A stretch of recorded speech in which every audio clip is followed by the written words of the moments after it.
Welcome back to the show, ladies and gentlemen. Today we're going a different route. We're going to be talking about specialization, early specialization, late specialization, and time allocation. I'm joined here with my co-host Leland Johnson. The last couple of weeks, you see we had Jazz Johnson on. We were talking about attitude, overcoming adversity, the mental approach that you have to take to being a student athlete, and not only that, life in general.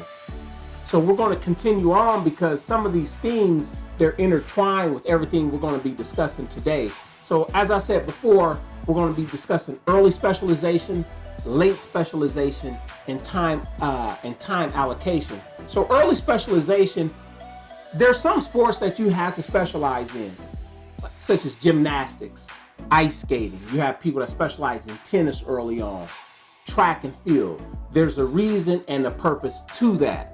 You have some sports where people specialize, like our non-traditional or our traditional sports like football, baseball, basketball, softball, volleyball, where specialization early on might not be too good, could set the athlete up for failure later. And what I mean by early specialization from 5 to 13. When I say late specialization, I'm talking about 8th, 9th grade through the 12th grade and beyond. So Leland, when I bring up early specialization, with what we've talked about before with having Sean Jenkins on the show, having Ryan Dew on the show, what do you think about early specialization?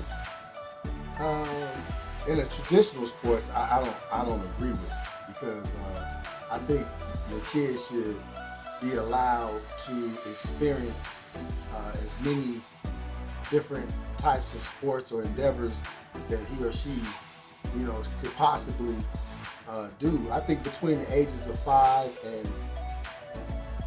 and 10, that you'll start to understand they'll begin to let you know, what they're actually having fun at, and if they don't have a problem with the competition end of it, and even that part may be fun. They may have so much fun that they may not even see it that it's a competitive environment. So I just think to have them involved in as many sports as possible is the thing to do, especially in our sports, football, basketball, baseball. They need to experience soccer.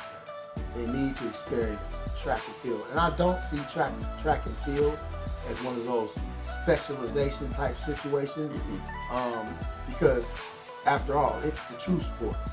If you take a ball away, what will we be doing? Running. Mm-hmm. So if you're listening to this, ladies and gentlemen, this is definitely a primetime episode for the sports parent out there and the young coach and the young coach that happens to be a sports parent.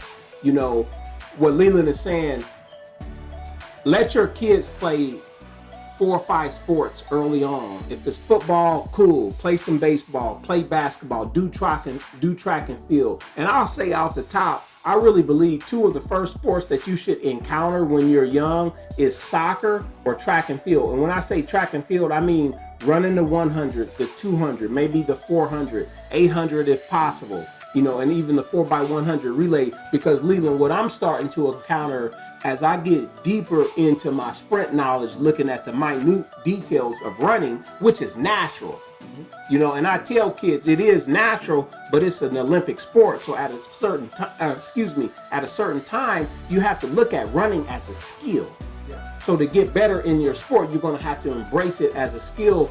And when I run into kids that's been running track, graduating high school, freshman, sophomore, junior, senior in high school, and you encounter kids that can't even do basic skipping drills, that's a problem. And we have to attribute that to past coaches, and then going back to when you first started to play. We don't, as a community or as a society, we're not even playing anymore, just running around on the playground and enhancing our general coordination skills. And it's weird that you say that. And I think that also geographical areas and geographical environments have a big play in this also. Because if you go to places like Florida, California, where kids are there's a dense population of us, in those areas. Those areas tend to be competitive. And it's warm too. And it's warm. And I said as far as getting outside when you're younger. Yeah, just recently, Chad Johnson, because it was interesting. Me and you were having a conversation. You were saying the best sprinters are all playing football, and Chad Johnson now is throwing an event, the Gods of Speed. Gods of Speed, and it's going to reveal the fastest man in the NFL. The fastest man in the NFL is probably the fastest man in the world. Because if you trained him, like a track athlete should train, I guarantee you could take. Yeah, and part of where that conversation comes from is a prior documentary that's pretty obscure on YouTube about the Jamaican sprinters, and one of the coaches was saying that the Americans are going to always have problems with the Jamaicans because, one, we don't have a national sport.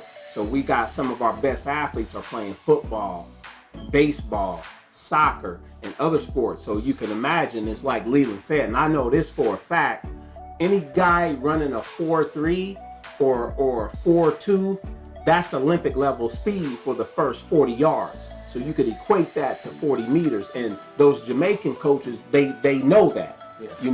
Unfortunately, you get more accolades. There's more money over here when you're amateur, or it opens up more opportunity, and definitely being a pro.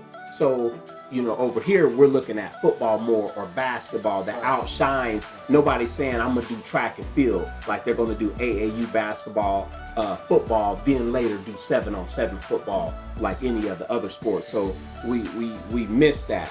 But that's what being in a non-sport specialization situation, that's what you get. That's what you get when your kid starts to experience. For example, you said soccer or track. Mm-hmm. My first sport that I got Jazz involved in was soccer. That's for right. several reasons. Cardiovascularly, it was going to challenge him. He had weight issues, so he's going to burn that weight off. He was going to burn that weight off. So even with him playing, you wanted to get him involved with soccer early on because you knew it was going to be other benefits, but you knew basketball or football would be his sport, but you had the sense enough because you have a background of playing, so how you can train him different so he doesn't burn out later. I needed the challenge of the footwork. I needed some of those footwork drills that they do in soccer. I needed him to look at that and have that be just a normal thing to him. And I also heard Akeem Olajuwon years ago. He said American parents, if they wanted their children to excel in sports, that the sport that they should play is soccer. The first sport they should play is soccer. And I agree with you because you have hand and eye coordination, but that early on track, and you have soccer, feet and eye coordination. So again, let's look at both sides of early specialization. When you look at both sides, there's some sports due to height and size, like gymnastics, ice skating, tennis to a degree, and definitely those three, you're probably going to specialize in that. The other side that will cause for specialization is if that is your national sport. You come from a place, they have cricket in Jamaica, right. But let's be clear, track and field is the way out. Right. If you're trying to get to a certain place economically. Ladies and gentlemen, this is the first segment of our show. When I come back after these messages, we're going to get into late specialization, how and why, when and when not to. So, hey, this is Kinfolks Entertainment. Kinfolks Entertainment is a brilliant collection of wonderful people, family-run business that can handle all of your video production and audio needs. To learn more, visit kinfolks.com with a Z. Hello everyone, I am Noah Kindred. Hi, I'm Lonnie Kindred. And this video is brought to you guys by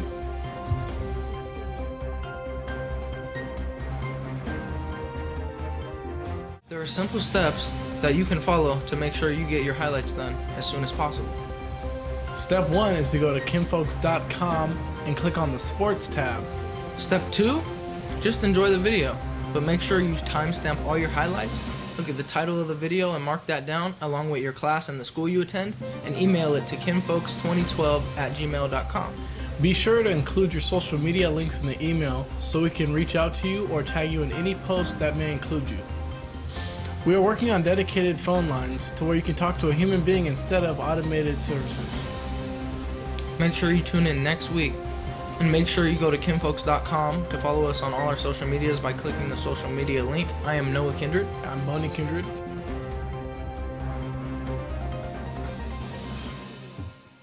Welcome back, you guys. We've been talking about and discussing specialization. Now we're going to get into late specialization.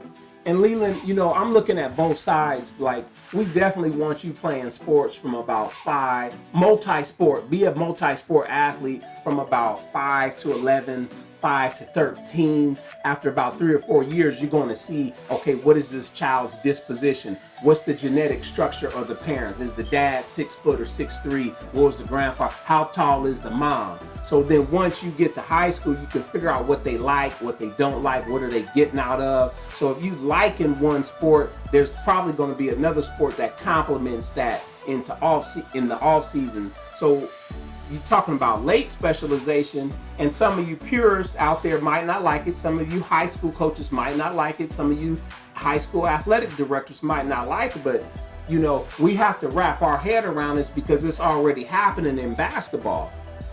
So I'm talking late specialization once a kid hits high school, 9th, 10th, 11th, and 12th grade. If I'm 6'6", I'm a point guard, and I'm continuing to grow between my freshman and sophomore year, it's probably going to be hard to talk me out to football, especially if I've been traveling on specific AAU teams, on LeBron's team and things like that. That I'm probably not going to want to play football, but I'm probably, the high school football coaches are going to come at me. You could be a DN right now. You're Division I. Football isn't secure. What do you say to that parent or that community? Just make sure you're getting the necessary signs that your kid is going to be or has the chance to be successful at that sport.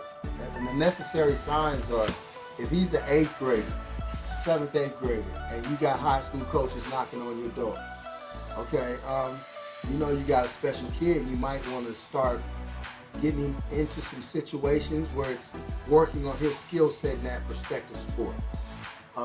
Or it may be getting him to understand the game from a cerebral aspect. That's right. Either way it goes, you're getting him to someone that's going to help him be better at that perspective. That's sport, that given sport that you're involved in. The other advantages, or the other points that you should look for, if I'm a high school freshman or sophomore, and I'm receiving multiple letters from the next level up, okay, as a parent, it would behoove you to get some specialization training for your athlete. So I think that's when you see those things starting to happen, that's when you should go into specialization training. If your kid is just one of the many and you don't know if he's going to make the varsity squad, he's a junior, you might want to keep him because something it's like we had discussed in a prior situation. If you're like an average O lineman or average D lineman, it would behoove you to go wrestle. Right. So that's going to help your strength. That's going to help you in those mano-a-mano situations when things are up close and personal. And if you're wrestling, it's been well documented. Wrestling is going to enhance your athleticism on the football field. Yes, it will. you know. And then the other side, in terms of late specialization, let's say you're that 6'3" receiver, you come in as a freshman running electronic 4.62 40, then the next year at a Nike Invitational, you run a 4.53, you know, and the basketball coach is trying to get you to come out, but now you've received 10 offers after your sophomore season. It would, in my opinion, it would behoove you to leave basketball alone, because we're finding out what your sport is, but continue to run track. Now, did you have a point? Yeah, I have a young man that's training with me right now, and you know, any business you don't want to turn away, you know, your customers, but you know, I had to be honest with him. You know, I had to take a look at where he was. And I asked him. I said, so what do you think you are on this basketball team? Amongst the, you know, from 1 to 15, I think I'm about a 6. So I'd equated that to where he was probably around an 8. That's right. We all inflate ourselves. We all inflate ourselves, always. And, you know, as I started to, you know, look more and more at him while we were training, I had a conversation with him after the training session, after she paid me. And you know, I could possibly receive more checks if I wanted to. But I had to take it upon myself to help this kid, because I know this kid really wants he wants to be involved in some form of athletics. So you know, just to make it a part of his life. So what I told him was, I say, hey man, you ever thought about running track? And he was like, well, I've been running track all my life. I just didn't run track last year. And I'm like, what are you doing? You need to be going to see Mr. Fauntleroy, and that needs to be your priority. Basketball should be just something that you leisurely like to do, and you know, if you still want to train, and that's on your mind. But if you're looking for something that is going to that you're probably going to be involved in on the next level or in college, then track should be the sport that you should be involved in. And that brings us, you know, I don't want to skip ahead. We'll skip in between the subject matter, but time allocation. As a sports parent, as a young athlete, once you start, you know, I want you to maximize your time growing up from the ages of 5 to 11, 5 to 13. But now once you hit high school, we have to allocate your time appropriately, because where you're at, they're starting to recruit younger and younger. They're starting to offer kids football. It's been well documented, offering kids in the 8th grade, 9th grade, sophomore. It's getting to a point, if you haven't received offers by your junior year, you might be an anomaly. You might come later, but it's starting to happen even in football, sophomore season. In soccer, I know it's sophomore. So once you get to high school, we have to allot your time, and that's when you can see, okay, he's going to be here, or he can go here at this sport, or you can see where a kid is going to be in 4 to 5 years once they get out of high school. So it's really from that point on. If you're going to specialize in a sport once you get to high school, how do you approach it? And I'll tell you off the top, you got to have 8-week, 10-week, 12-week periods where you're doing nothing but strength training and jump training. You have to have periods where you're mixing in the skills training at the same time. And on top of that, if you can have an individual that can accommodate you on both ends, so there's not too many, I guess you could say, masters or instructors. Yeah, I was you just know, where the cues stay the same. Yeah, I was just getting ready to touch on that. That, you know, right before you said that. And the latter, not having too many cooks in the Chefs in the kitchen. You know, chefs in the kitchen. Yeah, that's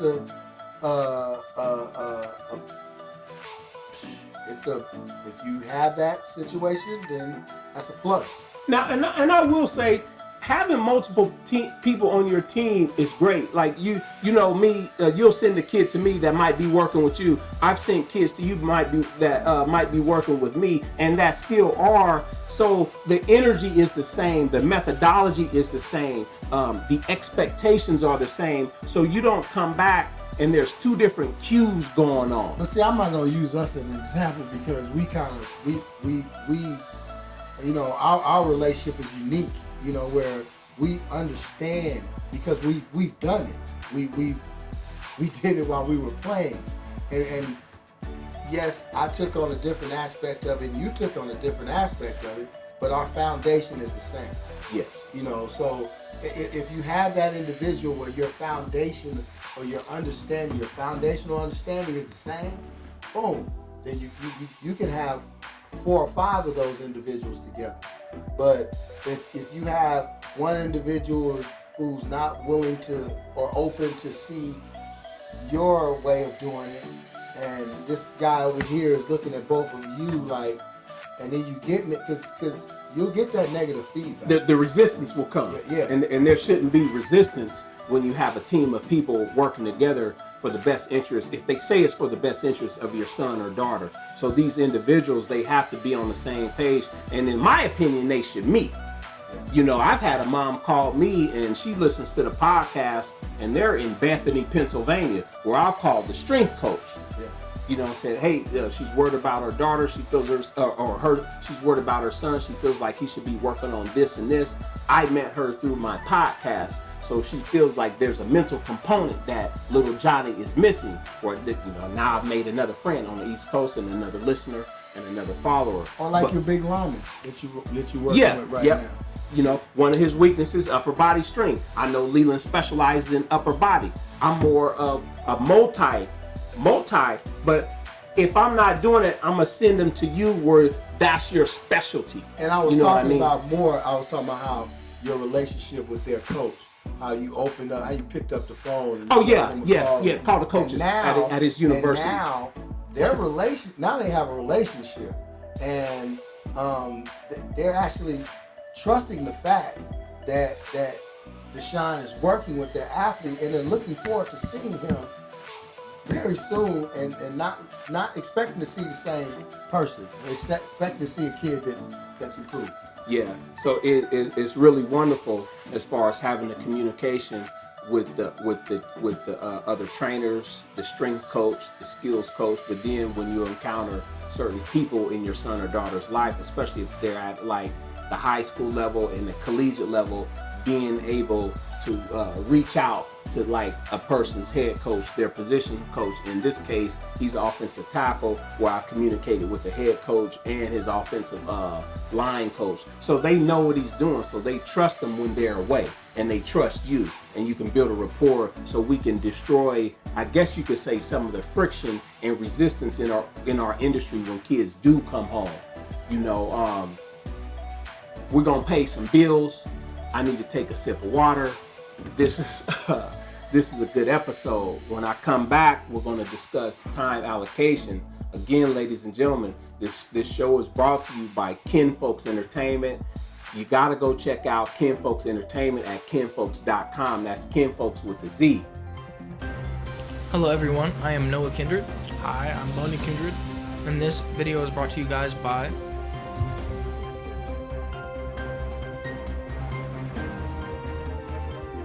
There are simple steps that you can follow to make sure you get your highlights done as soon as possible.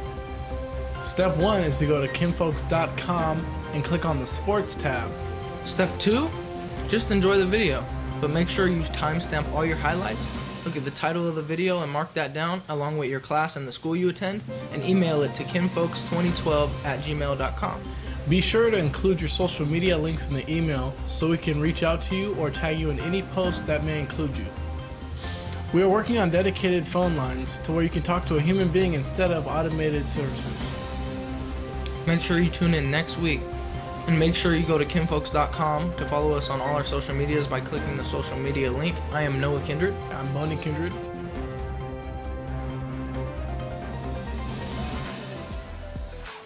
We're getting into the fourth quarter. We're going to discuss time allocation. once you get to a high level, and at this point in time, I'm talking about high school. We've been talking about early specialization, late specialization. Once you find that one or two sports that you're considering going to college to play, or you're starting to get offers in that sport, now we have to allocate our time.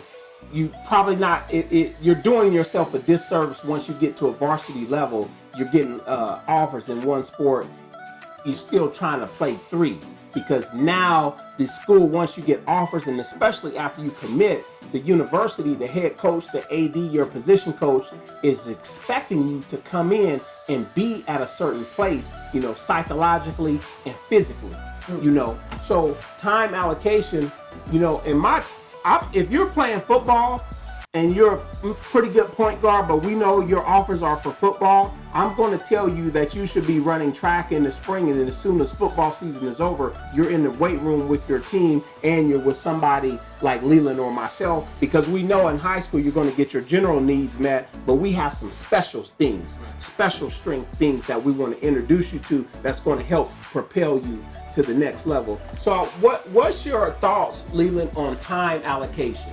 You know, when it comes to the subject matter, we've been discussing specialization, early specialization, late specialization. Now it's time to pick one or two. But then when you're not in season, what should that sports parent be doing? What should that athlete be doing? That parent or that athlete should be involved with someone like yourself and myself. And when I say like yourself and myself, is because we're goal oriented.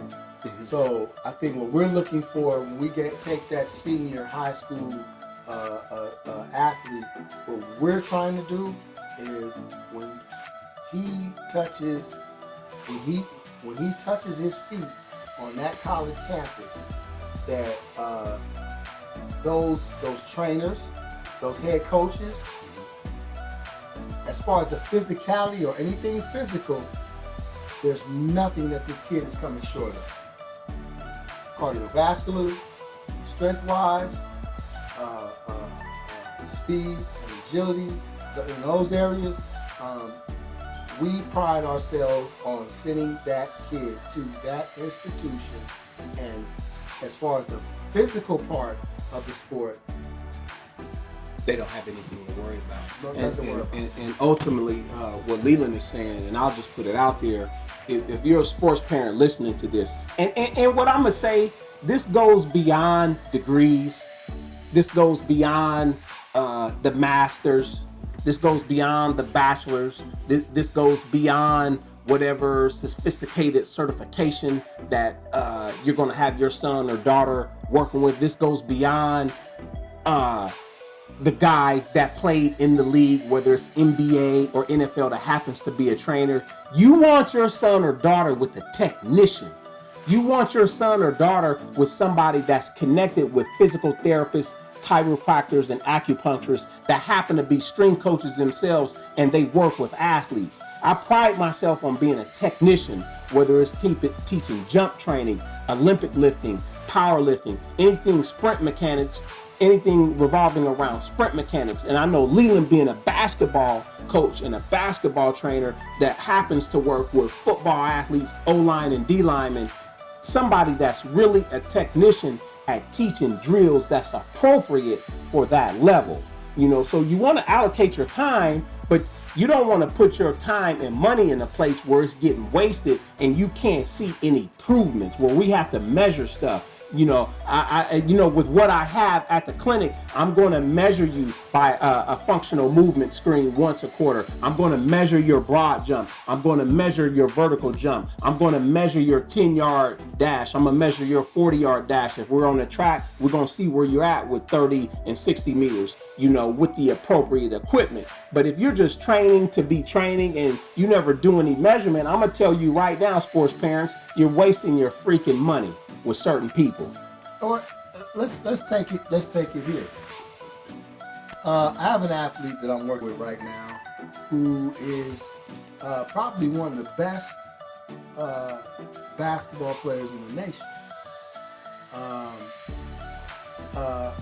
We were at a workout and we were doing pistols, and that's everybody who. It's pistol squats. Pistol Silhouette squats. squats. So when you're doing a squat off of one leg, the independent one leg, either to right or left, or just off of one leg. And he had a problem with coming from a seated position, standing And up. if I'm right, this kid. He's considered the best 8th grader about to Yeah. enter high school Beautiful basketball kid. player. Yeah. Great kid. But it shows you how the system is kind of using him for what they need him for. It's been all basketball. It's Nothing been all to physically train his body. Nobody has even asked him, hey man,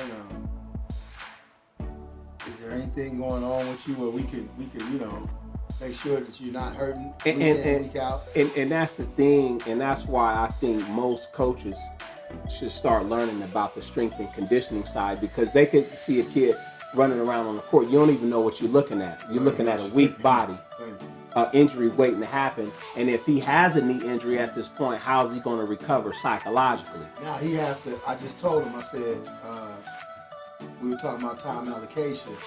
I told him I wouldn't have you playing any basketball. I would Right. allocate all your time towards your body. Towards his body. And if he does, then he has a bright future. If he doesn't, then he'll be dealing with, different ailments, whether it be Setbacks. a knee, a hip, an ankle, And you got to psychologically be ready to go through rehab or prehab and enjoy the weight room. Enjoy strength training. Enjoy doing things off the court. Get on some turf. Put on some cleats. Get in the sand. Ladies and gentlemen, I want to thank y'all for joining us today. We've talked about specialization, early specialization, late specialization, allocation, time allocation. This is big at a certain point. This is Leland Johnson. I appreciate y'all coming on. Check out Kinfolks Entertainment. Go to kinfolks.com. I can't thank the engineering team with Kinfolks Entertainment enough for engineering and producing this show. Peace and blessings.